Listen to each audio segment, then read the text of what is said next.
모두 114명의 확진자가 나온 청도 대남병원 환자들은 다른 곳으로 이송되지 않고 대남병원에 그대로 격리 수용됐습니다. 하지만 현장을 살펴본 전문가들이 이곳에선 도저히 적절한 치료가 불가능하다는 판단을 내렸고 결국 남은 환자 60명을 다른 병원으로 전원 이송하기로 결정했습니다. 김윤미 기자의 보도입니다. 대남병원에 머물던 환자들이 의료진의 부축을 받으며 한 명씩 밖으로 나와 구급차와 버스에 오릅니다. 정신병동에서 코로나19에 집단 감염된 환자들입니다. 보건당국은 남아있는 60명 전원을 다른 병원으로 옮기기로 결정하고 환자 이송을 시작했습니다. 이곳에서 첫 확진 환자가 발생한 지 일주일 만입니다.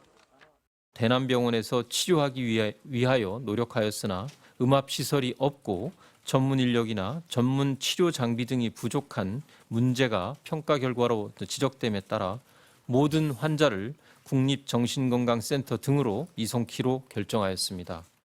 당초 정부는 대남병원에서 발생한 환자가 너무 많은 데다 모두 정신질환을 앓고 있는 상황을 고려해 코호트 격리를 결정했습니다.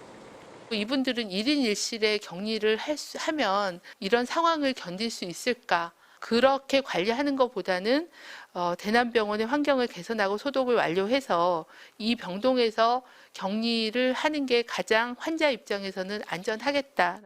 하지만 현장을 방문한 평가단의 판단은 달랐습니다. 다른 병원 정신병동보다 훨씬 열악한 시설 때문에 안정적인 치료가 도저히 불가능하다고 판단한 겁니다.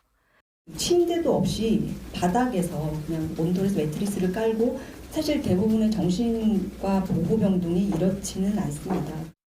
국립정신건강센터로 이송되는 대남병원 환자들은 다른 코로나19 환자들처럼 1인 1실, 음압병실로 옮겨져 치료를 받게 됩니다. 다만 정상적인 의사소통이 힘든 환자들이라는 게 여전히 변수입니다. 다른 일반 환자들에 비해서 그 상황을 인지하고 치료의 필요성을 이해하고 또 그거를 협조하는 게 안 되기 때문에요. 항상 정신과 의사는 항상 옆에 있어줘야 되고. 물론 정신질환과 감염을 동시에 치료하기는 쉽지 않습니다. 하지만 비교적 증상이 가벼운 환자만 남았다던 60명 가운데 그제 6명, 어제는 4명의 중증 환자가 다른 병원으로 이송됐습니다.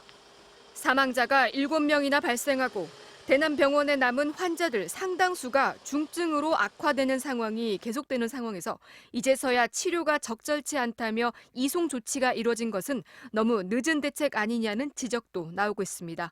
MBC 뉴스 김윤미입니다.